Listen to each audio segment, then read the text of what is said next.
The mansion loomed large and silent, a grand testament to the wealth and power of the Lockwood family. As the cleaning lady, I had become intimately familiar with its vast corridors, polished floors, and opulent rooms. But at night, when the household slept, the mansion took on an eerie stillness that often felt suffocating. One night, as I made my way to my quarters after a long day of work, I heard it, a faint, muffled cry. I paused, straining to listen. The sound was coming from the direction of the children's wing, where little Isabella's room was located. Her cries were heart-wrenching, filled with a sorrow that no child should ever know. I knew the risks. Comforting Isabella meant stepping out of my designated role and potentially facing the wrath of Mr. Lockwood, who had a notorious temper. But I couldn't ignore her cries. My maternal instincts kicked in, and I found myself drawn to her room.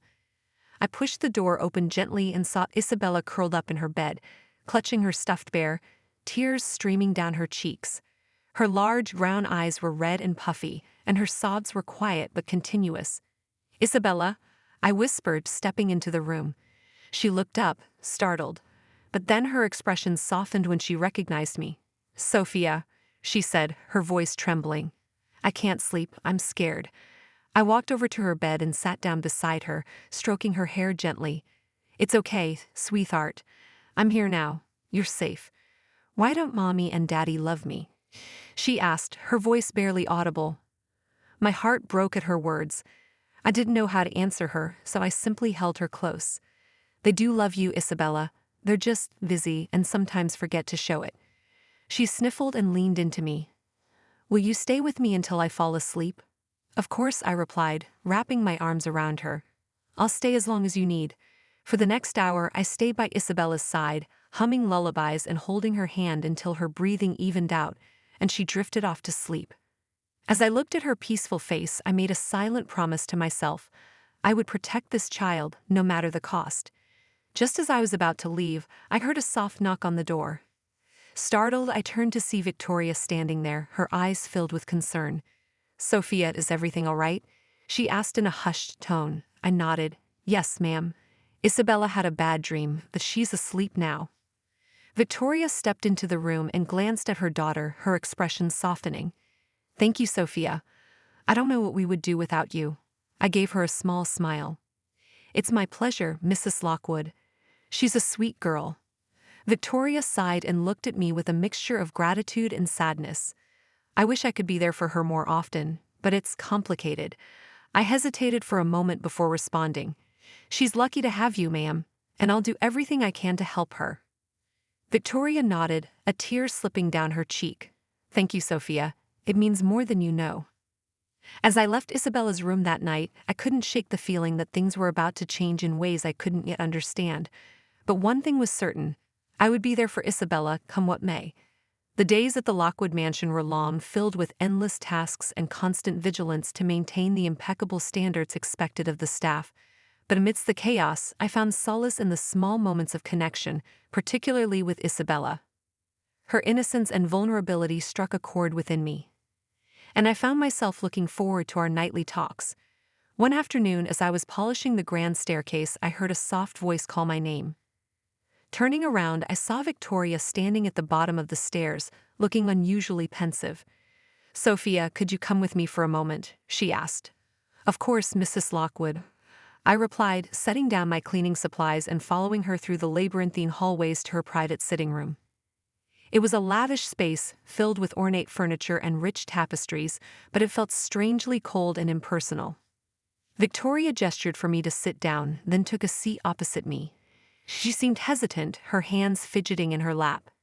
"Sofia, I don't know how to say this, but I need someone to talk to. Someone who won't judge me or gossip about what I say," she began, her voice tinged with vulnerability. I was taken aback. Victoria Lockwood, the epitome of elegance and poise, confiding in me. It was unexpected, to say the least, but I nodded, trying to convey my willingness to listen. "Of course, Mrs. Lockwood. I'm here for you," she sighed, running a hand through her perfectly styled hair. "It's just, this life, it's not what I imagined. I thought having all this wealth and power would make me happy, but it feels like a gilded cage. I'm constantly juggling my responsibilities as a mother, a wife, and a businesswoman, and I feel like I'm failing at all of them." Her words hung in the air, heavy with unspoken pain. I could see the cracks in her facade, the struggle she tried so hard to hide from the world. "It's not easy, I know," I said softly. "But you're doing your best. And from what I've seen, you care deeply for your family." She looked at me, her eyes shimmering with unshed tears. "I do, Sofia. I love them so much, but sometimes it feels like it's not enough, especially with Isabella. She deserves so much more than what I can give her." I reached out, placing a hand on hers. "Isabella knows you love her, even if you can't always be there for her. And she's lucky to have you as her mother." Victoria squeezed my hand, a small smile breaking through her sorrow. "Thank you, Sofia. I don't know how you managed to stay so positive." I shrugged, feeling a pang of sadness at her words. "I've learned to find joy in the small things, and helping others gives me a sense of purpose." She nodded thoughtfully. "I envy that about you. I wish I could find that same peace." We sat in silence for a moment, the weight of her confession settling between us. Then, as if making a decision, Victoria stood up and walked over to a cabinet. She retrieved a small, intricately carved box and brought it over to me. "I want you to have this," she said, pressing the box into my hands. "It's a family heirloom, but I feel like you deserve it more. You've been more of a mother to Isabella than I have." I opened the box to reveal a delicate locket, its surface engraved with intricate patterns. It was beautiful, but I felt unworthy of such a gift. "Mrs. Lockwood, I can't accept this. It's too precious." Victoria shook her head, her eyes resolute. "Please, Sofia, take it.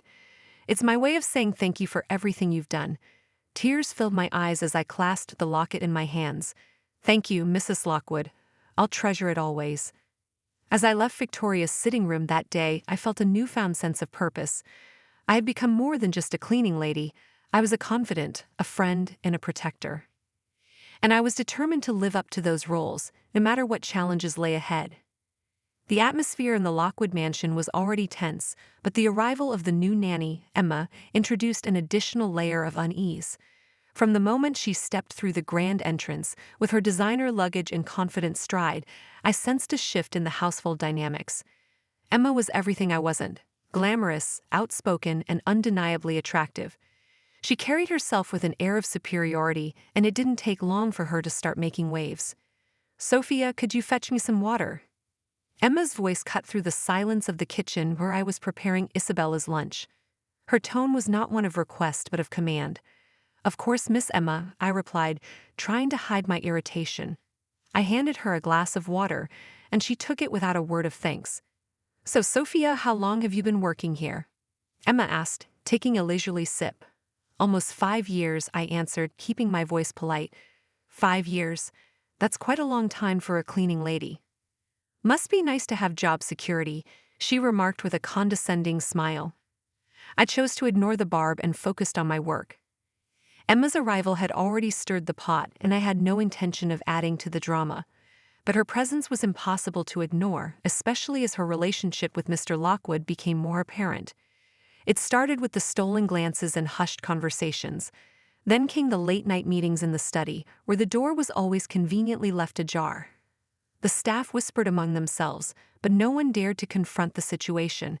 We all knew the risks. One evening, as I was tidying up the drawing room, I overheard a heated argument. Mr. Lockwood's voice was raised, and Emma's was not far behind. "Robert, this is getting ridiculous. You promised me things would change." Emma's voice echoed through the hallway. "Keep your voice down, Emma. Do you want the entire house to hear?" Mr. Lockwood snapped. "Maybe they should. Maybe they should know what's really going on here," she retorted. I quickly moved away, not wanting to be caught eavesdropping. The tension in the mansion was palpable, and the staff was walking on eggshells. But it was Isabella who suffered the most. With her mother preoccupied and her father distracted, she was left in the care of a woman who had no interest in her well-being. One afternoon, I found Isabella in the garden, her eyes red from crying. "Isabella, sweetie, what's wrong?" I asked, kneeling beside her. "Emma yelled at me," she sniffled. "She said I was being a brat and that no one likes a crybaby." My heart ached for her. "Oh, Isabella, you are not a crybaby. You have every right to feel upset." "Come here," I said, pulling her into a comforting embrace. From that moment on, I made it my mission to protect Isabella from Emma's harsh words and neglect. But it wasn't long before Emma noticed my growing bond with the child. One evening as I was putting Isabella to bed, Emma stormed into the room. "What are you doing in here, Sofia?" "This is my job," she said, her eyes blazing with anger. "I'm just saying goodnight to Isabella," I replied calmly. "Well, it's not your place. You need to remember your role in this house," she hissed, stepping closer. I stood my ground, my voice steady. "My role is to take care of Isabella, and I will continue to do that, no matter what." Emma's eyes narrowed, but she didn't reply. She turned on her heel and left the room, slamming the door behind her.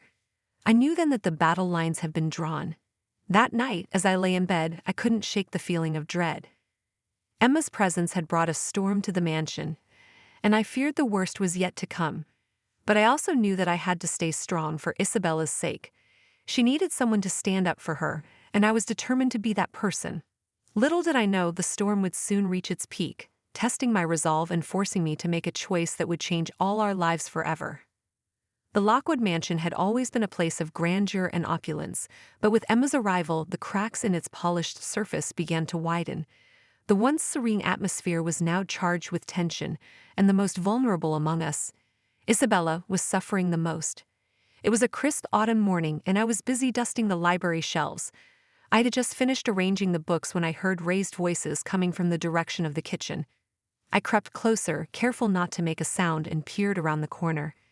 Emma and Mr. Lockwood were having yet another argument. "Robert, you can't keep ignoring this," Emma was saying, her voice dripping with frustration. "Isabella needs proper care. You're too busy with your work to notice how neglected she is." "Emma, I'm doing what I can. I have a company to run," Mr. Lockwood replied sharply. "And you're not exactly making things easier with your constant complaints." "At least I'm trying to do something," Emma shot back.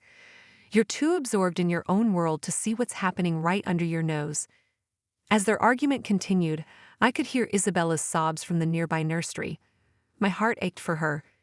I quietly made my way to her room, opening the door just enough to slip inside.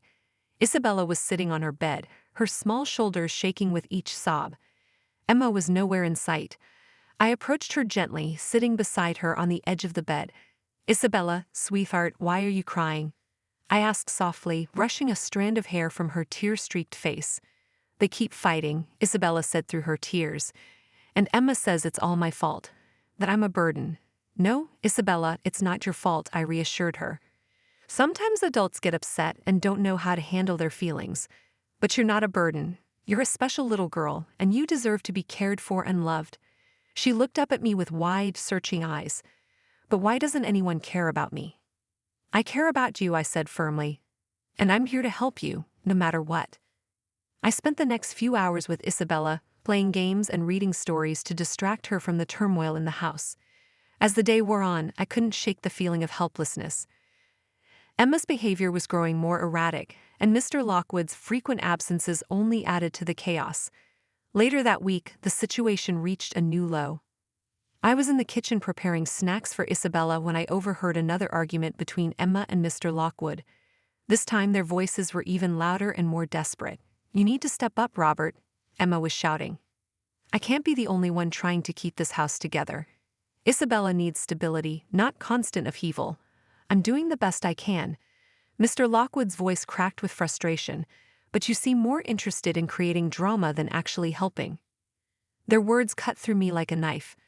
I knew Isabella was at the center of their conflict, and her emotional needs were being completely ignored. As I walked back to the nursery, I saw Emma storming down the hallway, her face flushed with anger.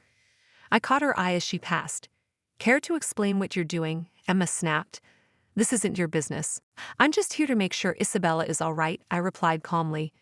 "She needs someone who cares for her, and right now, that's me." Emma's eyes flashed with annoyance, but she said nothing as she walked away. I felt a pang of fear and frustration. The neglect Isabella was experiencing was not just emotional, it was becoming a daily reality, exacerbated by the instability in the mansion.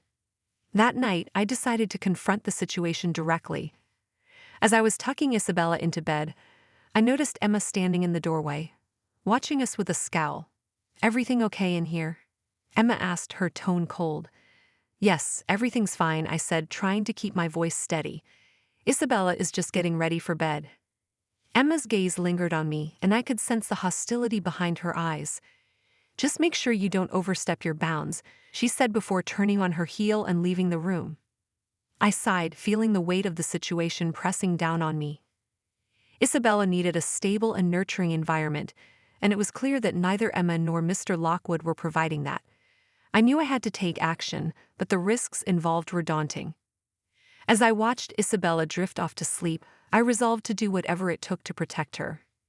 The challenges ahead would be significant, but I couldn't stand by and watch her suffer any longer. The mansion might have its opulence and grandeur, but for Isabella, it had become a place of neglect and sorrow. And I was determined to change that, no matter the cost. The air in the mansion was thick with tension as the days went by. Emma's hostile presence and Mr. Lockwood's frequent absences created an environment fraught with anxiety. Isabella, caught in the crossfire, continued to suffer. I knew I couldn't wait any longer. I had to act. It was a cold and foggy evening when I made my decision. Isabella had been particularly upset that day, her small frame trembling as she clung to me. I had managed to soothe her with a story, but her worries were palpable. She kept asking why her parents fought so much and why Emma seemed to hate her. The questions broke my heart. As night fell, I knew this would be my chance. Emma was out with friends and Mr. Lockwood was at a business meeting. I took a deep breath, trying to calm the nerves that had been building up. I packed a small bag with essentials, clothing, a few personal items, and some of Isabella's favorite toys. I had to be quick and discreet. Isabella was sitting in the nursery, her eyes red from crying. I walked in, trying to mask my anxiety with a reassuring smile. "Isabella, I need you to be very brave for me," I said softly. "We're going to leave the mansion tonight." Her eyes widened with both fear and curiosity. "Leave? But where will we go?" "We're going to find a safe place where you can be happy and loved," I said, gently taking her hand. "We need to be very quiet, all right?" She nodded, though her little face was filled with worry. "Okay, Sofia." We made our way through the dimly lit halls, my heart pounding with every step. The mansion, once a place of elegance and comfort, now felt like a labyrinth of shadows and secrets. I was just about to reach the front door when I heard footsteps behind me. I froze, my pulse racing. "Where do you think you're going, Sofia?" Emma's voice cut through the silence like a knife. I turned slowly, trying to hide the panic in my eyes. "I'm just taking Isabella for a walk. She needs some fresh air." Emma's eyes narrowed as she took in the bag I was carrying. "That doesn't look like a walk to me." "What's going on?" "Nothing, it's just—" I began, but before I could finish, Emma's gaze shifted to Isabella, who was standing behind me, clutching her stuffed bear. "Isabella, sweetheart, what are you doing?" Emma's voice was sharp, but there was a hint of concern. Isabella clung to me, her small voice trembling. "I want to go with Sofia. I don't like it here." Emma's expression shifted from anger to a flicker of guilt. "Isabella, you need to stay here. This is your home." "It's not a home for her," I said firmly. "She's unhappy and scared, and I can't stand by and watch her suffer." Emma's face turned pale, her anger giving way to a troubled look. "What are you planning to do, Sofia? You can't just take her and leave."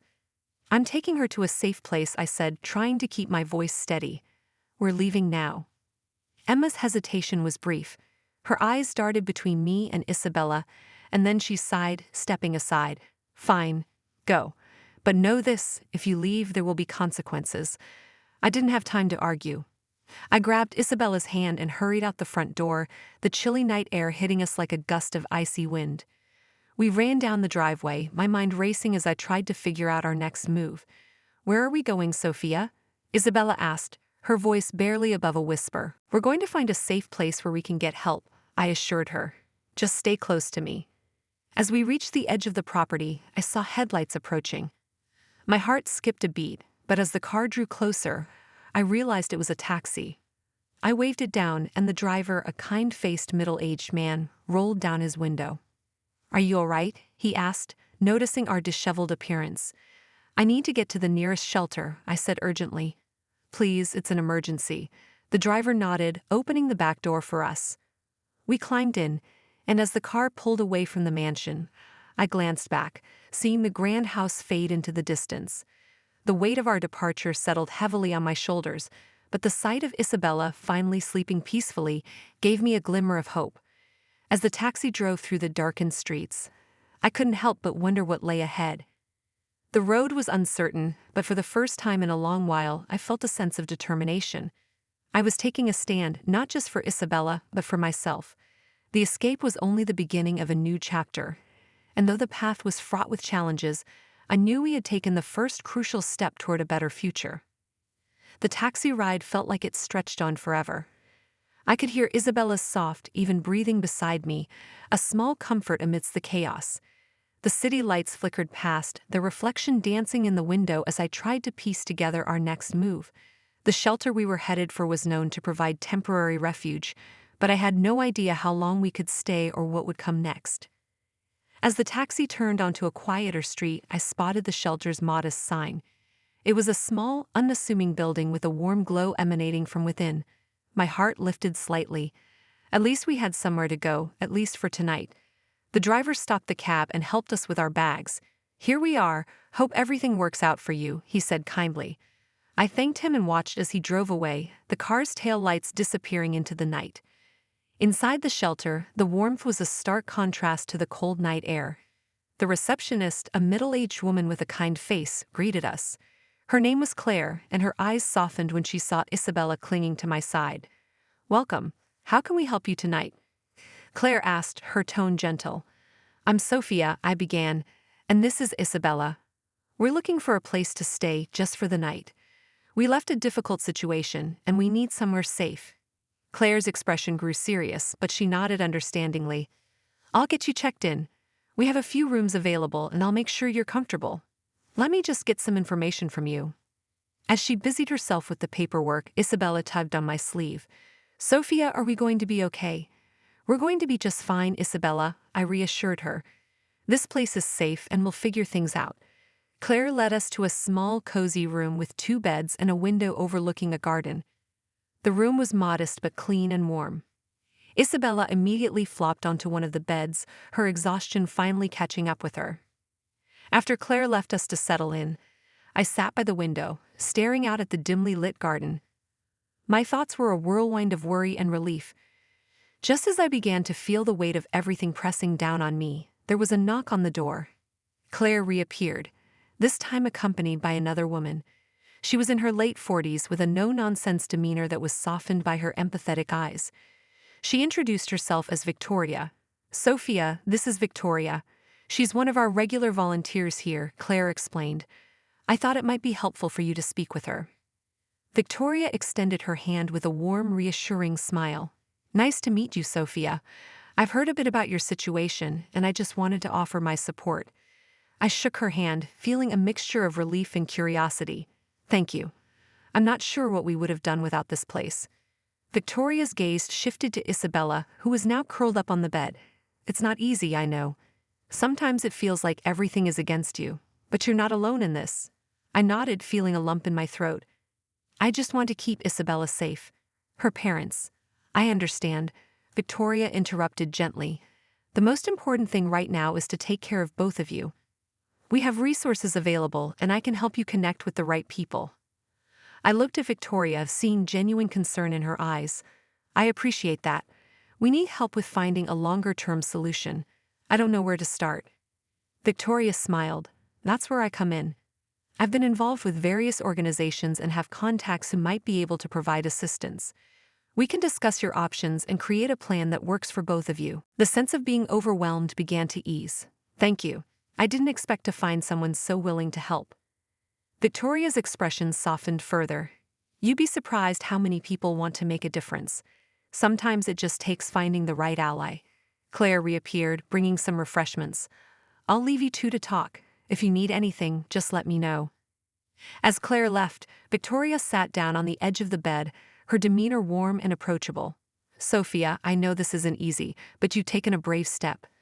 Let's figure out a plan and get you and Isabella back on your feet." Her support was a beacon of hope amidst the uncertainty. We spent the next hour discussing our situation, and Victoria outlined several potential paths we could take. Her knowledge and dedication were reassuring, and I felt a renewed sense of determination. By the time Victoria left, I felt a glimmer of hope for the first time since we'd left the mansion. Isabella was finally asleep, and I sat quietly in the small room, reflecting on the unexpected turn of events. An unlikely ally had appeared in our darkest hour, and with her help, I felt that we might just have a chance of finding a new beginning. The following morning, the soft sunlight filtered through the thin curtains of our shelter room, casting a gentle glow on the walls.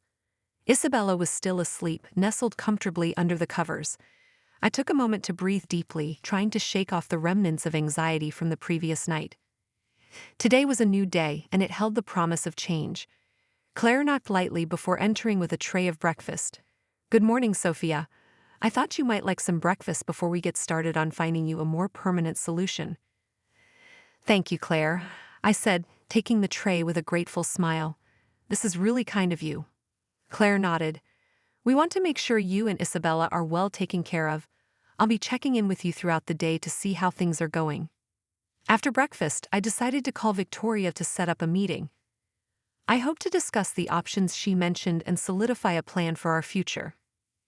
As I dialed her number, my nerves were on edge, but I reminded myself of how much her support had already meant to us. Victoria answered on the third ring. "Hi, Sofia. How's everything this morning?" "Good morning, Victoria. It's going well, thanks. I wanted to see if we could meet up today to discuss the next steps." "Absolutely. How about we meet at the local community center? They have resources that could be useful, and I can introduce you to a few people who might be able to assist you." "That sounds perfect," I replied. "What time should I come by?" "Let's meet around 10. I'll be there waiting for you." After the call, I busied myself with preparing Isabella for the day. She woke up with a groggy smile, her eyes fluttering open as she stretched and yawned. "Morning, Sofia." "Good morning, Isabella," I said, brushing her hair back gently. "How did you sleep?" "Good," she replied, her smile widening. "Is it time to go to the community center?" "Yes, it is," I said, helping her get dressed. "We're going to meet someone who's going to help us figure out our next steps." By 10 o'clock, we arrived at the community center. It was a bustling place, filled with people coming and going. And there was a palpable sense of activity in the air. Victoria greeted us at the entrance, her face lighting up when she saw Isabella. "Hi, Sofia." "Hi, Isabella. Ready to get started?" "Ready," I said, feeling a surge of optimism. Victoria led us into a conference room where a couple of other individuals were waiting. "This is Michael and Laura," she introduced us. "They work with a local organization that provides support for families in transition." Michael, a tall man with a friendly demeanor, shook my hand. "Nice to meet you, Sofia. We're here to help you find resources that can provide a stable environment for you and Isabella." Laura, a petite woman with a warm smile, added, "We have connections with housing agencies, counseling services, and financial aid programs. Let's sit down and discuss what you need most right now." As we began to talk, I felt a weight lift from my shoulders. Michael and Laura were incredibly knowledgeable and empathetic, offering practical advice and tangible solutions. We discussed various housing options, including affordable apartments and supportive housing programs, and explored avenues for legal assistance to ensure our rights were protected. "I'm really grateful for all of this," I said, my voice trembling with emotion. "It feels like a new beginning is within reach." Victoria placed a reassuring hand on my shoulder. "You've taken a courageous step, Sofia. It's not going to be easy, but you have support, and that makes all the difference." As the meeting concluded, Michael and Laura provided us with a list of contacts and resources. They encouraged us to reach out if we needed anything further. Victoria walked us out, and I couldn't help but feel a glimmer of hope. "Thank you so much, Victoria," I said, my eyes welling up with tears of gratitude. "You've been a lifeline for us." Victoria smiled warmly. "It's my pleasure, Sofia. Sometimes all it takes is one person to make a difference. Remember, you're not alone in this." With a renewed sense of hope, Isabella and I left the community center. The day was bright and clear, and I felt a sense of optimism for the first time in a long while. The path ahead would be challenging, but we had allies and resources to help us navigate it. As we walked hand in hand, I glanced down at Isabella, who looked up at me with a hopeful smile. "We're going to be okay," I said softly. "Really?" she asked, her eyes wide with curiosity. "Really," I confirmed, squeezing her hand. "We're starting a new chapter, and it's going to be better." With each step, the weight of our past seemed to lift, and the future began to look brighter. The journey ahead would be filled with challenges, But for the first time, it felt like we were on the right path toward healing, stability, and a new beginning.